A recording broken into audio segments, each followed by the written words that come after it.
Let's take a look at listening and ethics. This is going to be a very important chapter in your studying of public speaking because ethics is a universal need. Relativity applies to physics, not ethics.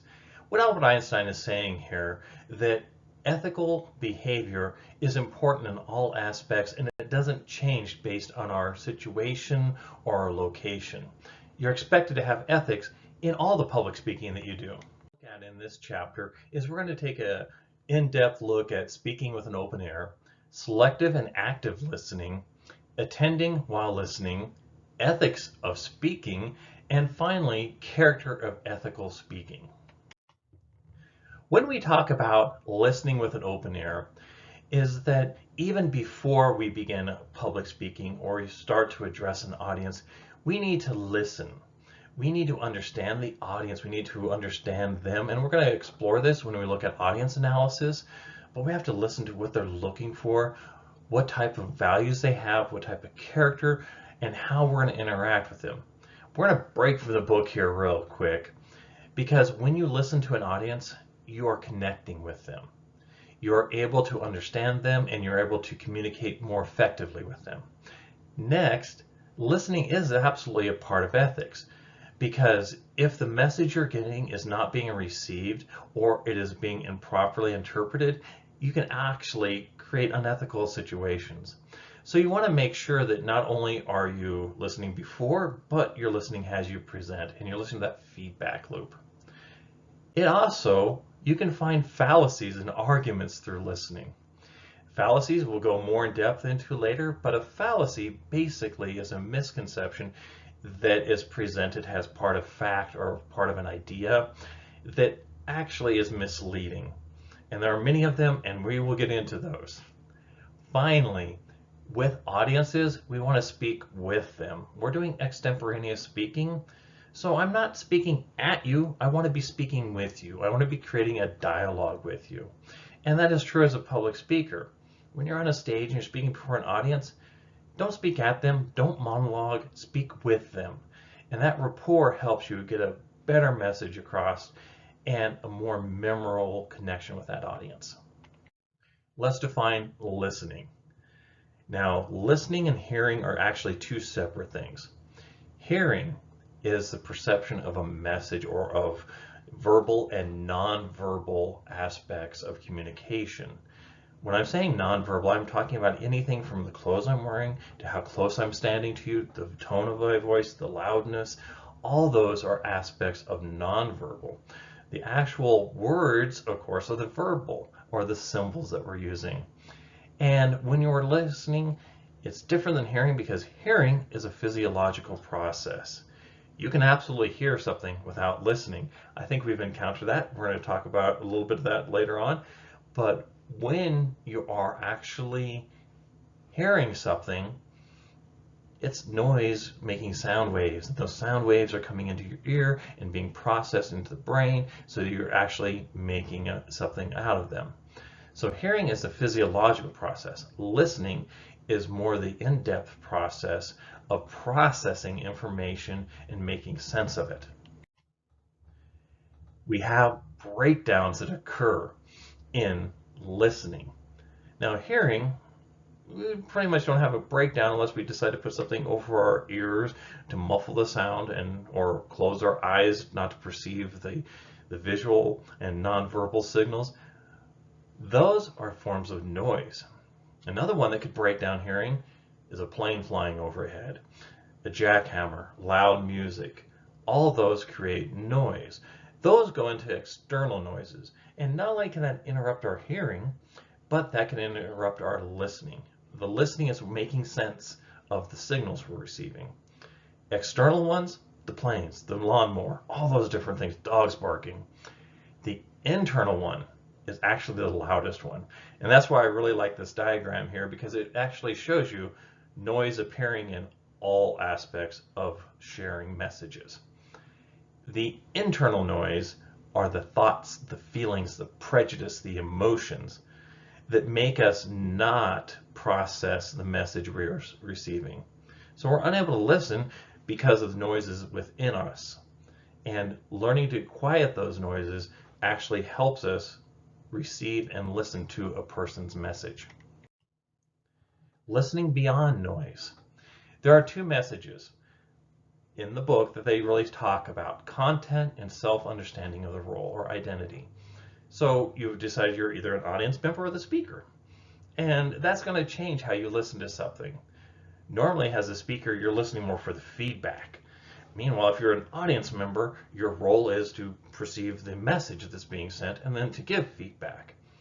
And the content is how we're sharing that information, what type of feedback we're giving, what type of information we're sharing. Let's go deeper. Let's break out of the book. There's something called the semantic triangle, and what this is it shows us that a message can be messed up by what symbols we're using. Such as, if we say orange, what are we talking about? Our goal as a speaker is we want to say, we're going to compare apples and oranges. That automatically leads us to a shared referent, a shared meaning. However, if I was to say we're going to compare oranges and reds, you get a totally different message. You're no longer seeing fruits, now suddenly you're seeing colors. This can happen, and it can be based on actual environmental situations. For instance, if I'm in downtown and I say, hey, let's go over to the bank, you're thinking a large building that contains money. On the other hand, if we're camping near a river and I say, hey, let's go to the bank, you're thinking about the edge of the water where we can watch the stream go and have fun. So you see, sometimes our symbols can be mixed up, and that can interfere with our listening process, because if we're not sharing the same symbol at the end, we may not understand what we're communicating. And so when we're listening to our audience and they give us feedback, we need to pay attention to that so we can pick up and say, oh, okay, you said bank, you mean to go draw out some money so we can go to the restaurant. Got it. You said bank, so we can go fishing. Got it. So that is an important part of that triangle. Another break from the book. We communicate in basically 3 different forms, and this can be very important for a listener. For instance, right now, I'm actually doing a linear process of communication. I've gathered information, I've done my research, and I'm putting the information out there to you. I'm not going to get your feedback initially. Matter of fact, it might sit for a while before someone responds and posts a message about it. So it really is linear. Newspapers, radios, television, podcasts, all these things are linear form where basically I have to assume we have a dialogue going on. That can be changed to an interactional form where I take my turn and you take your turn. This can be something like we see more frequently on Zoom, because there is a little bit of limitations with a telephone call, a Zoom message, where, okay, I'm going to put my message together, I've sent it to you. It goes through the process, it goes through the noise, you receive the information, you process it, and now it's your turn to send information back. Now this is pretty much like turn taking.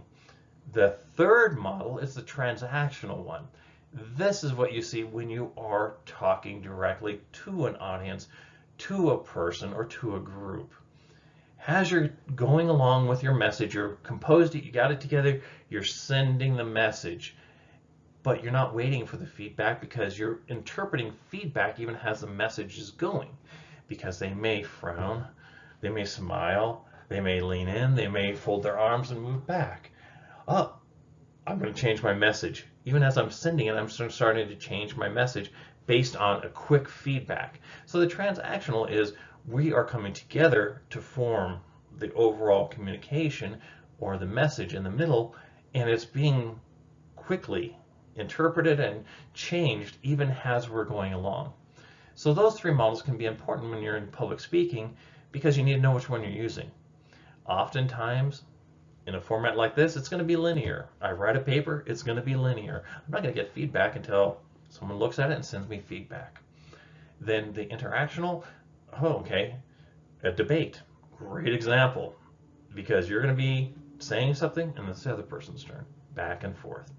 And then the transactional, which is the one we really use in extemporaneous speaking, where we're trying to craft our message even as we're in the process of sending our message. Now, selective and active listening. This is important because this is part of that noise model we talked about. This is the noise coming in that's interrupting our successful communication, our successful connection with the audience. So selective perception is what a person pays attention to. And as a speaker, you want to be careful that you're not giving them something to pay attention to that's not you. We'll talk about this, especially when you get to visual aids, because those can absolutely ruin your connection with the audience. A person will pay attention to whatever they deem most important. Selective exposure. People like people who like them and are like them. In other words, people listen more intently to something they support than something they oppose. When they oppose something, they end up cherry picking and they end up looking for negative things to be aggressive in their listening. So selective listening, attending to some information and ignoring other information. That is kind of part of the process. People move into that when they've done selective exposure. They're going to do selective listening, and they're going to ignore other information. So that's why you have to really work on listening to your audience and getting the feedback, because if you see they're doing selective listening, you need to try to change your message in order to get them to pay attention to what you find important, not to just one little tidbit that you threw out there. Other barriers that we encounter: external noises, as we mentioned, selective listening, we have discussed, defensive listening. This is where, especially in interpersonal communication, we have a lot of trouble because we will become defensive. I don't like what you did. I'm going to become defensive. Versus maybe we could do this differently. I'm not going to be defensive because we're going to work together on this. Cultural differences, absolutely. And you can even see this in regions of the United States where perhaps a slang word or a word that means something to them means something different to you. For instance, pop versus soda versus Coke. 3 common words, but they are interchangeable depending on the location. If you go down to the southern United States and you say, I want a Coke, you mean you want a soda. Or if you go to the north, it's going to be, oh, you want a pop. So yes, cultural differences can change that semantic triangle that we talked about and give a different interpretation of information. Pretend listening. All right, gamers out there, you know you've done this. You're in the middle of a game, you're plowing through the level, you're about ready to fight the big boss, and someone starts talking to you. So what do? Well, they need feedback, otherwise they're going to feel like I'm ignoring them, which I am. I'm ignoring them because I'm going against the boss. So you go, yeah, yeah. And you're pretending to hear what they're saying, when in all honesty, your mind is a million miles away. So all of these can contribute to problems in our formats of selective listening. Selective and active listening. The process of observing and responding to speakers' verbal and nonverbal messages with a mutual understanding. In other words, you're trying to get to that mutual understanding. And this could actually be called genuine dialogue. You're actually trying to form meaning out of the shared experience. Now, with the book, I want to go a little deeper. I want to get that shovel and dig us a little deeper, take a little deeper look at things here. Critical thinking. That's a nice buzzword. People hear it all the time. We throw it around. Hey, are you doing critical thinking on this? But let's actually take a look at why critical thinking is important in listening. Critical thinking is the objective analysis and evaluation of multiple perspectives. When you are talking to your audience, part of critical thinking is seeing it as they do. All right, taking a look at an issue from their perspective as well as your own, and trying with your audience to create a meaning between them. This includes aspects of vulnerability. If you're engaging in true critical thinking, You have to be willing to change your mind based on new evidence and new information. Perhaps you've taken a crazy perspective that you've looked at and said, let's look at this from all perspectives. I really want to do critical thinking. And you go over here and this is crazy. And then you realize, well, actually that makes sense. So you have to be vulnerable. You have to be wrong. And that can be very difficult. So that's part of it. And you have to be willing to change your mind based on information. As an audience, if they're listening to you, you want them to engage in critical thinking so they can gain your perspective. And if they give you feedback, maybe you change. I know as an instructor, I've listened to many public speaking presentations, everything from introduction to informative to persuasive. And some of the things I really thought I was, I'm not really sure about that one. But after the presentation was done, I realized, I need to budge. I need to move my perspective over because the student made a very good point. So realize what you say is very impactful. Here are 4 steps or goals to accomplish while active listening. All right, first, you want to be receiving and hearing the message as they intend it. Not misintending it, not doing that selective listening, but actually, what are they trying to say to you? You're trying to comprehend their message.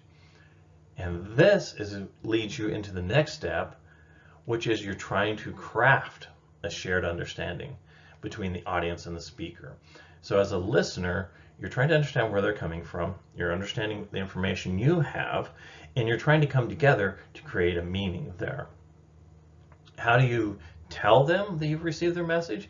How do you share with them that you're building this together? Paraphrasing, nodding your head, clarifying, giving feedback. And finally, once after you start developing this shared meaning, you're going to look at moving that information from your short-term into your long-term memory. And this is something that will be beneficial not only in this class, but all your classes, is to recall information. There are certain things that will spark in your memory. And these sparks can be something as simple as an emotion. It can be a feeling. It can be the surroundings.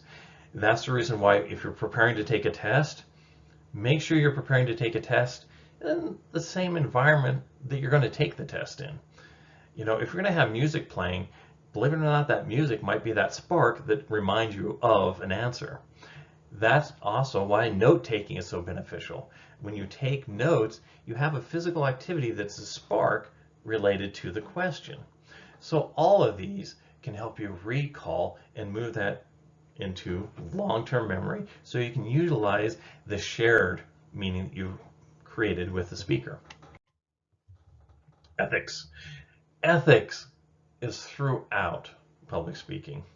We started with listening because if you start listening, that is a huge step towards having ethical public speaking, because you start understanding what is socially acceptable, what is culturally acceptable, what is ethical, and if you don't understand what ethics is, well, you need to start listening to your audience because they will help you form that meaning. Responsibility. As a speaker, you're responsible for the audience response to your message. So ethics is hearing them, but ethics is also what you're sharing with them. What is your goal? What do you want from your audience? If you want them to go burn down the streets, that is unethical. You need to understand that what your audience, how they respond, is partially how you've crafted your message. One way to get better about understanding human condition is to think about the ethical assumption of speaking and listening concept, making a pact. This is your agreement with your audience. You're making a contract with them that I'm going to present my information ethically and you're going to act ethically from the information I have shared with you. So that this way, we don't create unethical situations. We don't create trouble or harm. There are 3 types of persuasion we use. I'm breaking from the book, kind of diving back into history a little bit here. Going back to Aristotle again, I know. But here we go, back to the Wayback Machine. He created 3 persuasive appeals of rhetoric and ethical speaking. And these are important because if you use these correctly, you can use ethics correctly. If you abuse them, well, then you're unethical. Ethos. Ethos is your character. Ethos is very important to a public speaker because that is your initial impression to the audience. Before you can get up there and make a persuasive argument, you need to get up in front of them. And if you're organized and if you're dressed appropriately and they've just announced that you've done this 5 years of research, that all adds to your credibility. While you're speaking, you can enhance your ethos by properly citing sources, by mentioning your research, by continuously increasing your ethos. I always tell students, start off with a strong ethos statement, because when you want to increase it, you want to have a short distance to go. If you come out there and you just start speaking, you haven't developed your credibility any, you start out down here and you have a long climb throughout your speech. So you don't want that long climb. You want to have your ethos tick up, but start high. Pathos is an emotional appeal. Pathos is the emotion that you pour into something. You see this in your advertising every day when you turn on YouTube, you turn on the television, and a commercial comes on. They are heavily relied upon with ethos. The main thing to remember about ethics and ethos is, yes, you can have a person feel sad or down in order to get them to do something, but you can't leave them there. Because if you leave them there, that is really a bad state to leave them in. So when we start talking about persuasive and we go into Monroe's motivated sequence, we'll talk about bringing your audience so that way when you're done speaking to them, they're on a high note. They're not on a low. So pathos, very important. Logos, which is the logical approach, unfortunately is actually the one we usually use to justify a decision we've already made. But you throw in logical arguments so that way your audience ends up feeling like, yes, it makes sense. So ethos, pathos, and logos are 3 elements that we will use, but you have to use them ethically. Because, for instance, if you lie about your credibility, you're unethical. If you're paraphrasing and plagiarizing someone, that's unethical. If you are using fear and hate and anger to motivate someone, that's unethical. If you lie about your data, that's unethical. In public speaking, especially emotional appeals, remember the impact of pathos. That's why I mention it twice in a row, because that is all of persuasion in so many forms. When you watch a commercial, if you're watching a commercial for a new soda, for instance, they're going to show you happiness. They're going to show you joy. And then they might throw in 0 calories at the end. So you see what you have here is they might come out, you trust Coca-Cola, you love our sodas, you've loved us for years. Boom, there you have, suddenly you have their ethos. And our new drink will give you energy and make you happy and make you dance. Oh, emotional appeal, pathos, and it only has 0 calories. Boom, logic. That encompasses it. And that would be ethical. Now, when we continue to break from it, there's another aspect that I do want to bring up about ethos. It includes practical wisdom, which are social things that we consider, yeah. Do you want to spend less money? Yeah, of course. That's practical wisdom. And sometimes you will have people that will dress the part to increase their ethos, such as a Supreme Court justice. You know them automatically from the robes. And that is part of their ethos. When you're speaking, you can also use direct quotes from famous people. You can paraphrase from a book, and you can give credit where credit is due. All that will boost your ethos and create goodwill with your audience. So, guidelines for ethical speaking: know your stuff. When you know your stuff, you're not making things up. You're not making up data. You're not making up information. Your logos is intact. If you don't know your stuff, you make stuff up and you become unethical. Be prepared. In other words, by preparing, you're also reviewing your information. And in reviewing your information, you'll find if you're using fallacies, you'll make sure you have the proper citations in. You'll get everything lined up so you are prepared for giving an ethical speech. Demonstrate respect. Respect your audience. Respect every member of your audience. All right? We want to make sure we do inclusive speeches, not excluding some or targeting people, showing prejudice or bias. No, we want to demonstrate respect for all members of our audience. Do no harm. Leave your audience better than when you began. You know, if you leave them worse, that's unethical. So do no harm. What we talked about over the last 26 minutes or so is speaking with an open ear, selective and active listening, attending while listening, ethics of speaking, and character of public speaking. Ethics and equity and principles of justice do not change with the calendar. What's ethical today will be ethical tomorrow, and so on. All right? You cannot give an unethical speech and expect it to suddenly become ethical. No. Practice, listen to your audience, understand them, create an ethical speech.